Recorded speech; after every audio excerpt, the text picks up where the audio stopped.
इनके गुणों के गान में वे वर्धमान महान जिन विचरे हमारे ध्यान। अब आप आज सुबह जिस बिंदु पर अपने व्याख्यान बंद किया था, अपने दिमाग में उस बिंदु को याद कीजिए। मैं उसी बिंदु से आगे बढ़ूँगा। कहाँ पहुँचे थे अपन कि कोई चेष्टा मत करो, बोलो मत, सोचो मत। आत्मानुभूति प्राप्त करने का, शुद्धोपयोग प्राप्त करने का, सपक श्रेणी प्राप्त करने का, सम्यक दर्शन प्राप्त करने का, सर्वज्ञता प्राप्त करने का मार्ग एक ही है। बोलने रूप नहीं है, करने रूप नहीं है और सोचने रूप भी नहीं है। हम तो एक सेकंड भी करने के बिना नहीं रहना चाहते हैं। क्यों? 24 घंटा कुछ ना कुछ करते ही रहना चाहते हैं। और कदाचित नींद आ जाए तो हमारे आचार्यों ने कहा कि स्वप्न ने मधि दोष लगायो, तो स्वप्नों में कुछ ना कुछ काम करना शुरू कर देते हैं, है ना। और कदाचित शरीर से कुछ करने का काम कुछ समय हम आराम भी कर लें, नहीं करें तो वाणी निरंतर चालू रहती है। वाणी से भी आराम ले लें तो मन तो चालू रहता ही है। निरंतर निरंतर निरंतर संकल्प विकल्प। इस जैन दर्शन का मार्ग अकर्ता वाला मार्ग है, नहीं करने वाला मार्ग है, करने वाला मार्ग नहीं है। हमने कुछ शब्द बना लिए हैं कि जब वो ऐसा समय आता है तो हम कहते हैं घोर तपस्चरण किया। और उस तपस्चरण में जो संयोग बाहर के प्रतिकूल दिखाई देते हैं, उन संयोगों को तपश्चर्या नाम दे देते हैं। भयंकर कठोर तप किया। भगवान महावीर के कानों में तो कीले ठोक दिए गए थे, तो महावीर ने तप किया था। वैसे ये दिगंबर धर्म की कहानी नहीं है, ये कहानी तो श्वेतांबरों के यहाँ है। लेकिन मैं तो उदाहरण के लिए ये बात कहता हूँ कि कान में कीले ठोके थे, इसमें महावीर तपस्वी कैसे हो गए? यदि कीला ठोकना तपस्या है तो जिनने ठोके थे वे तपस्वी होंगे। वो काम किसने किया था? बोलो। महावीर ने किया था। क्या हो तुम हमारे कान में कीले ठोकना? महावीर का क्या इन्वॉल्वमेंट था उसमें? महावीर ने तो यही कहते कि साहब बहुत घोर तपस्या थी, क्योंकि वे चाहते तो ऐसे पैर की उंगली दबाते तो वो जो है ना ठोकने वाले वो पाताल में चले जाते। इतनी शक्तियों के धनी थे वो। इतना 64 रिद्धियाँ उन्हें प्रकट की हैं, बड़े बड़े रकाम में रहते हैं, लेकिन उनने कुछ नहीं किया। तो इसी का नाम तप है ना। क्या अर्थ हुआ इसका? कुछ नहीं किया, इसका नाम तप है। कुछ करने का नाम तो नहीं हुआ ना। यदि करने का नाम होगा तो फिर उनने किया। कि साहब कुछ नहीं किया वो तो ठीक है, माने वो ठोक रहा था तो उसे पकड़ के फेंक देते दूर तो चला जाता। वो कुछ नहीं किया, फिर उससे कहा भी नहीं कि तू ये काम मत कर, नहीं तो मेरे से बुरा कोई नहीं होगा। क्यों? हम तो धमकी तो देते हैं ना। वो भी नहीं किया कि उसके विरुद्ध में सोचते तो देवता आ जाते और उसकी तबीयत ठीक कर देते, लेकिन उनने सोचा भी नहीं। यानी जो भी बात है तपश्चर्या के नाम पर, वो नहीं करने रूप है, करने रूप नहीं है। पहले तो हम अपने दिमाग को बदलें। जो हमारे दिमाग में करना करना करना करना करना लगा हुआ है, उससे हमारा चित्त हटे कि जैन धर्म करने का नाम नहीं है, नहीं करने का नाम है। जितने भी तीर्थंकरों की इसलिए कहता हूँ कि उनमें किसी तरीका का कोई विवाद नहीं है, सब मानते हैं। जब उन्हें सर्वज्ञता की प्राप्ति हुई, जब उन्हें केवल ज्ञान की प्राप्ति हुई, तो अभी हम बच्चे बच्चे से पूछें, मुमुक्षुओं के नहीं, पूरे जैनियों के बच्चे बच्चे से, कि जब वे क्या कर रहे थे, जब वे आत्मा से परमात्मा बने, अल्पज्ञ से सर्वज्ञ बने, अनंत दुखी से अनंत सुखी बने, रागी से बीतरागी बने, उस क्षण में वे क्या कर रहे थे? आहार कर रहे थे, विहार कर रहे थे, उपदेश दे रहे थे, किसी को दीक्षा दे रहे थे, समझा रहे थे, क्या कर रहे थे? तो सब एक स्वर से बोलते हैं हमारे जैनियों के बच्चे बच्चे कि वे एक कुछ नहीं कर रहे थे, वे ध्यान कर रहे थे। तो हम पूछते हैं ध्यान कर रहे थे तो किसका? दूसरे का कि आत्मा का? तो किसके आत्मा का? भगवान महावीर ध्यान कर रहे थे तो आदिनाथ के आत्मा का कर रहे थे कि आदित्यनाथ के आत्मा का? एकदम जवाब आता है कि नहीं, अपने आत्मा का। अब इतनी बात तो हमें पढ़ाना नहीं है ना कि भगवान बनने का उपाय अपने आत्मा का ध्यान करना है। इतना नक्की हो गया ना इसमें। और ये किसी को तर्क युक्ति देने की जरूरत नहीं है, क्योंकि जैनी का बच्चा बच्चा जानता है, क्योंकि हमने वैसी ही मूर्तियां मंदिरों में विराजमान की। आप जानते हैं, आपको आपके घर में अपने पिताजी का फोटो लगाना है, उनका स्वर्गवास हो गया है, अथवा अपना फोटो लगाना है, तो सब पूरे में भर दोगे? जितने फोटो खींच रहे हैं, एक ही धंधा चल रहा है, हमारा भी प्रवचन खत्म होगा और फोटो शुरू होंगे। जब तक सोएंगे नहीं तब तक फोटो फोटो फोटो। क्या करोगे इनका? है? जैसे ताड़पत्र यहाँ जलाए गए थे ना 10,000 इकट्ठे, ऐसे ही जाएंगे, कुछ नहीं, कोई नहीं, देखने वाला मिलने वाला नहीं है। तुम्हारे बच्चों को इतनी फुर्सत नहीं मिलेगी कि तुम्हारे फोटो देखें, वे अपने बनाएंगे। समझे ना? तो मैं एक कहता हूँ कि हम गंभीरता से इस बात पर विचार करें कि हमारा ये कर्तृत्व बुद्धि तो छूटे, क्योंकि वे आत्मा के ध्यान से, अच्छा आत्मा के ध्यान से हुए थे ना, तो आत्मा को जरा ध्यान करने की बात कहता हूँ कि आप आंखें बंद करके और अपने पिताजी को याद करो। जिसके पिताजी अभी जिंदा होंगे वो तो उनकी आंखों के सामने आ ही जाएंगे, भले ही अपने गांव में होंगे, यहाँ नहीं है, क्यों?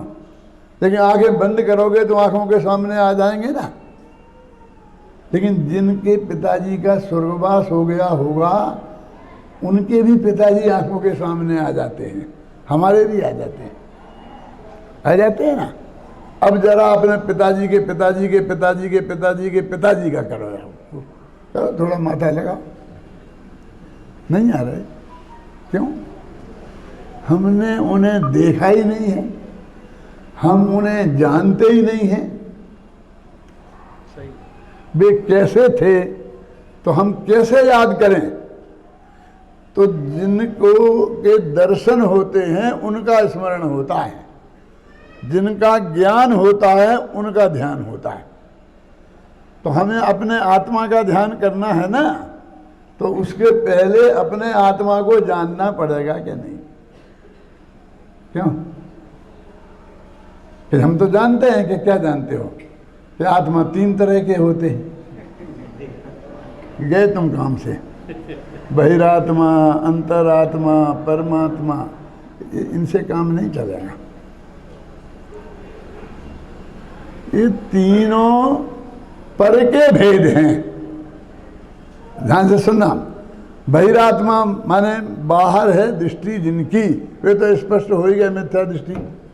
अंतरात्मा माने सम्यक दृष्टि, अंतर में जिनकी दृष्टि है वे। और परमात्मा माने अरहंत तो सिद्ध है, सकल निकल परमात्म द्विभेदी। तो भैया ये तीनों प्रकार के जो आत्मा हैं ये हमारे ध्यान में किसी काम के नहीं है, घबराना नहीं है, ये काम के ही नहीं है। परमात्मा भी के, हाँ वे परमात्मा पूजा करने के काम के हैं, उनकी मंदिर में पूजन करो तो तुम्हें साथी से पुण्य का बंध होगा। पर परमात्मा का की पूजा हो सकती है, ध्यान नहीं।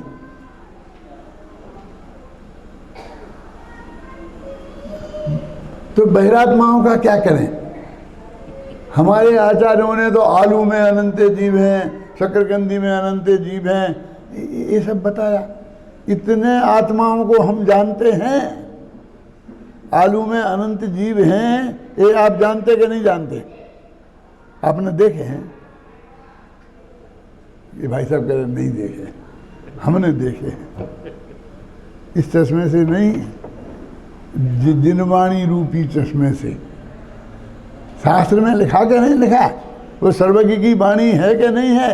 उस पर कुछ भरोसा है कि नहीं है? बोलो। यदि नहीं है तो आत्मा भी तुम उन शास्त्रों से ही जानोगे और उसी का ध्यान होगा। टोडरमल जी ने रहस्यपूर्ण चिट्ठी में ये बात लिखी है। और मैंने अपने जयपुर में बाबू चाचा वो था ना अगस्त का शिविर, उसमें ये पूरा 10 दिन तक ये लिया था मैंने वैसे सब्जेक्ट। 10 दिन रहस्यपूर्ण चिट्ठी चलाई थी कि कैसे आत्मा का ध्यान होता है। तो कहते आगम में पढ़कर जो आत्मा का स्वरूप जाना है उसमें अपना उपयोग लगाते हैं, ऐसा लिखा था उसे। तो उसको नहीं जानोगे तो कैसे करोगे? तो आलू के अनंत जीव भी हमने भगवान की वाणी से जाने हैं। पूज्य गुरुदेव श्री के बारे में ये बात आती है, सच्ची घटना है कि वे अपने जहाँ लेटते थे ना, रहते थे, वहाँ से भोजन करते थे जहाँ वहाँ जा रहे थे। तो उनके आगे पीछे भी 2-5 लोग थे। अब आजकल ये फोटोग्राफर नाक में दम किए रहते हैं, 24 घंटा आगे पीछे लगे रहते हैं। और गुरुदेव जैसा पुण्यशाली जीव हो गए तो फिर पूछना ही क्या है। तो ये जल्दी सामने खट खट खट। और जितने आदमी साथ में चलते हैं भी पूरी कोशिश करते हैं कि गुरुदेव का फोटो आए तो नहीं आए, मेरा आ जाना चाहिए। और गुरुदेव से चेंट के आ जाना चाहिए, गुरुदेव के माथे से, गले से, यहाँ से, वहाँ से। क्यों? तो लोग बगल बगल में चलने की कोशिश करते थे। और वहाँ सिर्फ रास्ता कैसा था? पूरे में घास था और घास पे पत्थर रखे हुए थे। उन पत्थरों पे पैर रख रख करके भोजनालय में जाते थे। तो गुरुदेव ने कहा पीछे रहो, पीछे रहो।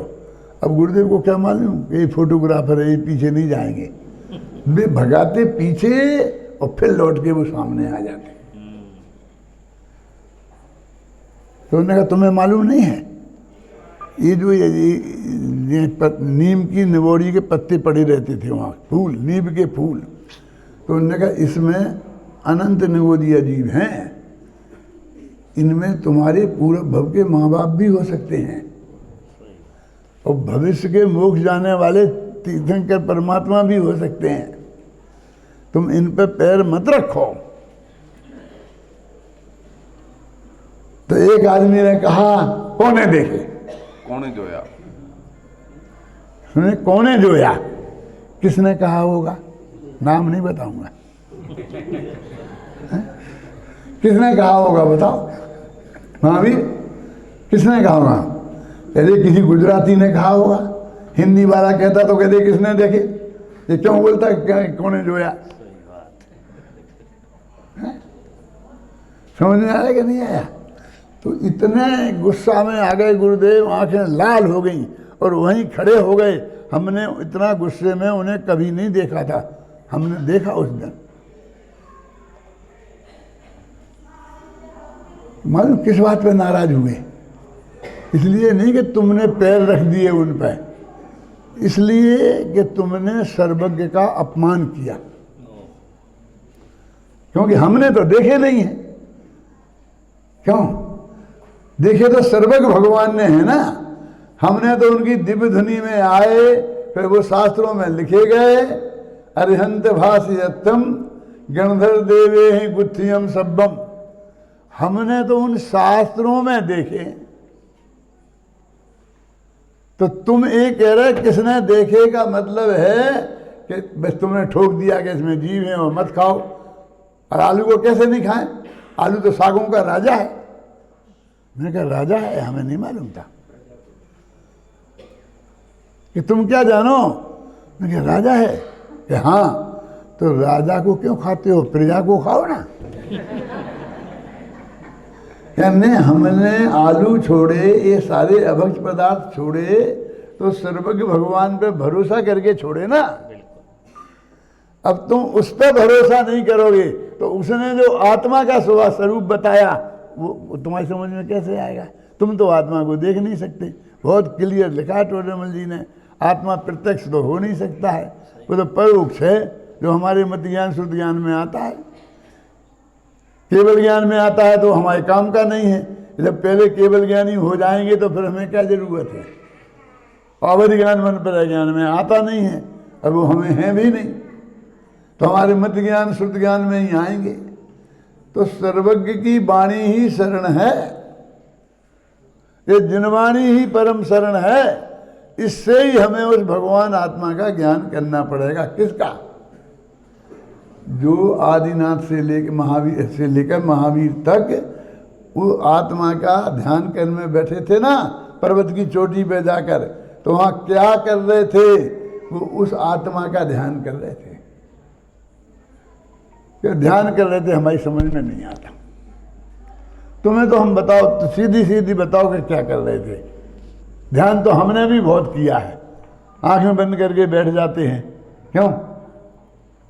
आंखें करके बैठ जाते हैं तो और 10 गुने विकल्प चलते हैं, ऐसे में थोड़े कम चलें।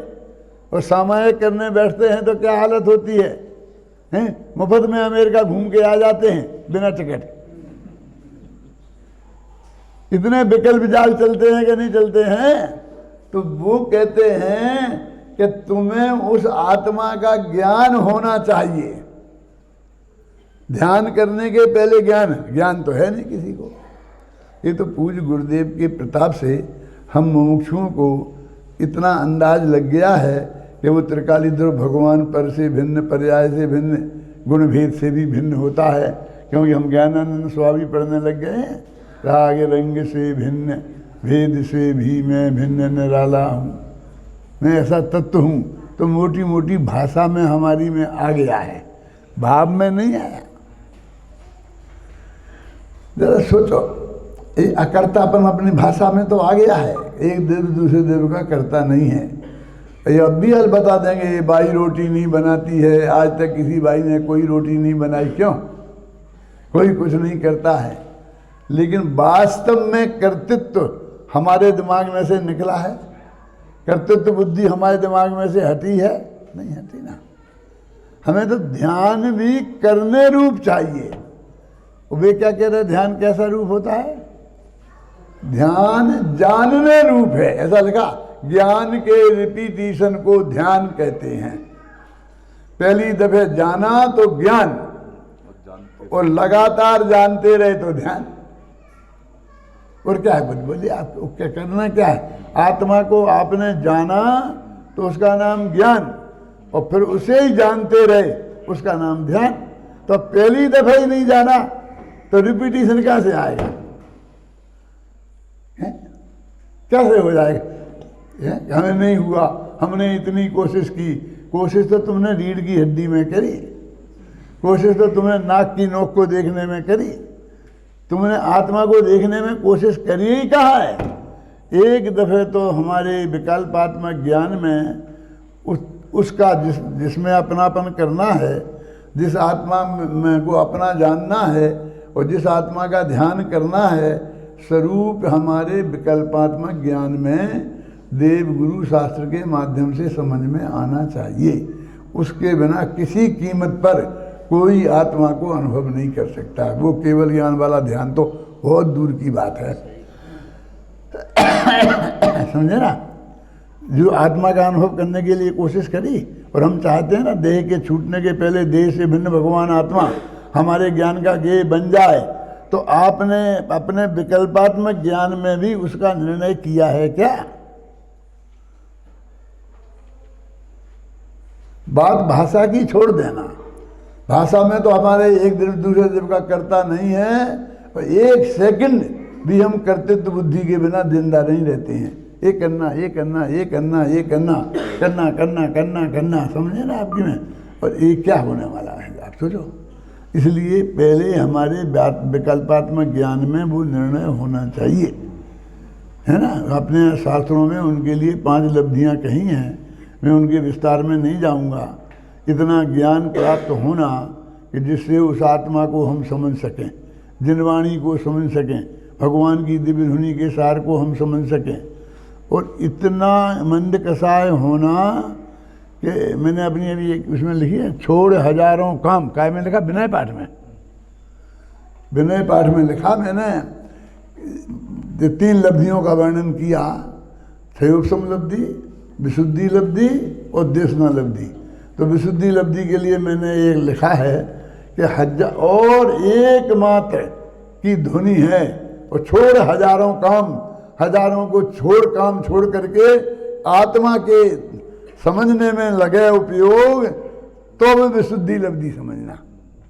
श्रीमद ने भी लिखा है, ये काम एक आत्मार्थ 9 बीजो नहीं मन रोग।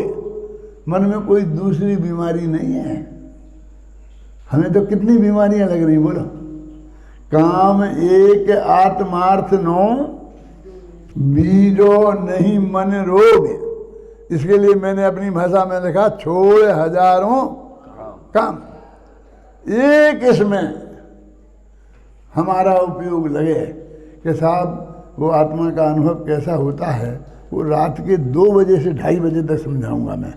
कितने लोग तैयार हैं? हाथ उठाओ। देखो, एक हाथ उठा।